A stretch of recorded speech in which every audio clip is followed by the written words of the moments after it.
রাজনীতি হবে আপনাদের সমস্যা সমাধানের রাজনীতি। আমরা আর পুরনো রাজনৈতিক সংস্কৃতিতে ফেরত যাব না। পুরনো প্রতিহিংসার রাজনৈতিক সংস্কৃতিতে আমরা আর ফেরত যাব না। আমাদের মতের পার্থক্য থাকবে, মতবিভেদ থাকবে, মতবিরোধ থাকবে, কিন্তু সেটা নিয়ে আলোচনা হবে। প্রতিহিংসা, সহিংসতা, প্রাণনাশের হুমকি, সেই রাজনৈতিক সংস্কৃতিতে আমরা আর ফেরত যাব না। আমরা নতুন ধারার রাজনীতি করতে এসেছি, আমরা নতুন ধরনের রাজনীতি করতে এসেছি। আমরা এমন ধরনের রাজনীতি করব যেখানে তরুণেরা সক্রিয় অংশগ্রহণ করতে পারবে। আমরা এমন ধরনের রাজনীতি করব যাতে দেশের তরুণেরা আবার রাজনীতি বিমুখ না হয়ে পড়ে, যাতে বাংলাদেশের প্রত্যেকটা নাগরিক রাজনীতিতে সক্রিয়ভাবে অংশগ্রহণ করতে পারে। আমরা যে জোয়ার দেখে এসেছি, বাংলাদেশের প্রায় প্রত্যেকটা জেলায় তরুণেরা বিপুল উৎসাহ উদ্দীপনা নিয়ে আমাদের সাথে যুক্ত হয়েছেন। তরুণরা দেশ নিয়ে ভাবছেন, স্বপ্ন দেখছেন, পরিবর্তনের জন্য কাজ করার চিন্তা করছেন। একটা প্রজন্মগত রূপান্তর ঘটে গেছে। অনেকে এটা বুঝতে পারছেন না, কিন্তু এটাই বাস্তবতা। এটা আমরা দেখে এসেছি এবং এটা আমাদের লালন করতে হবে।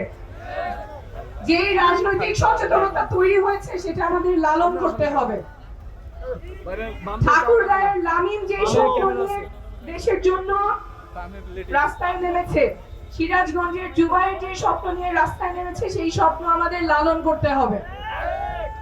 এক্সট্রিম মশার কয়েল প্ল্যান্ট ফাইবার দিয়ে তৈরি, ডেঙ্গু, চিকুনগুনিয়া বাহি সহ যে কোনো মশার বিরুদ্ধে দেয় এক্সট্রিম সুরক্ষা। আমাদের তরুণরা যাতে দেশের জন্য কাজ করতে পারে, সুস্থ সুন্দর একটা পরিবেশে রাজনীতির সাথে সম্পৃক্ত থাকতে পারে, সেই ব্যবস্থা আমাদের করতেই হবে। সাথে সাথে আমাদের এমন রাজনীতি করতে হবে, এমন রাজনীতি আমরা করব যাতে করে রাজশাহীর মধু রবিদাস দিদির যে ছেলে অনার্স পাস করার পরে বেকার বসে আছে এবং মধু দিদি চিন্তা করতেছে কিভাবে তার ছেলে একটা চাকরি পাবে, সেই চিন্তা যাতে তার করতে না হয়, সকলের কর্মসংস্থান যাতে নিশ্চিত হয়। আমাদের ঝালকাঠির রতন হালদার দাদার যে ছেলে রাজীব হালদার, সে অনার্স পাস করার পরে একটা পিওনের চাকরির জন্য 7 লাখ টাকার ঘুষ দাবি করা হয়েছে।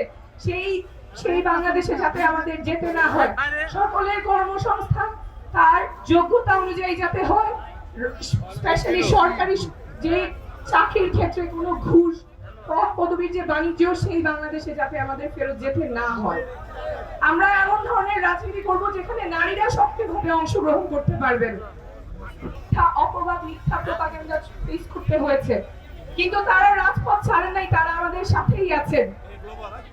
আমাদেরকে ভয় দেখানো যাবে না, আমরা এখানে থাকবো এবং আমাদের সাথে আরো অনেকেই যুক্ত হবে।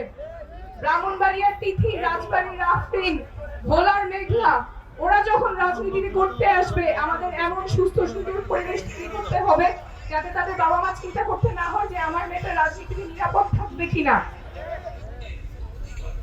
রাজনীতি শুধুমাত্র খারাপ মানুষেরা করে, ভালো মানুষেরা করে না, সেই সংস্কৃতিতে আমরা ফেরত যাব না। আমরা এমন ধরনের রাজনীতি করব যেখানে বাংলাদেশ প্রত্যেকটা নাগরিক রাজনীতিতে সক্রিয় অংশগ্রহণ করতে পারে। দেশ এবং প্রবাস থেকে অনেকেই শুনছেন, দেখছেন।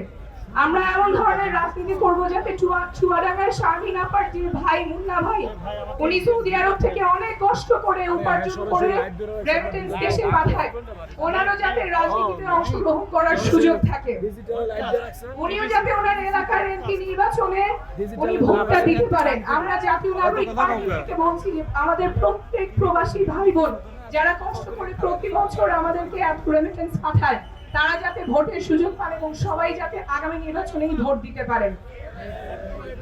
আমরা নতুন ধরনের রাজনীতি করতে চাই। আমরা এমন রাজনীতি করব যেখানে রাজনীতিবিদ শুধুমাত্র নিজের স্বার্থের জন্য কাজ করবেন এমন রাজনীতি না, রাজনীতিবিদ কাজ করবেন বাংলাদেশের জনগণের স্বার্থে। আমরা যখন এই কথাগুলো বলি, অনেকে বলেন যে এই বাংলাদেশে এইসব পরিবর্তন হবে না, বাংলাদেশ যেমন ছিল তেমনই নাকি চলবে। আমরা জানি চ্যালেঞ্জ অনেক, পথ লম্বা, কিন্তু মানুষ যখন জাগে তখন ইতিহাস বদলায়। আমরা আপনাদেরকে নিয়ে একসাথে ইতিহাস বদলাবো।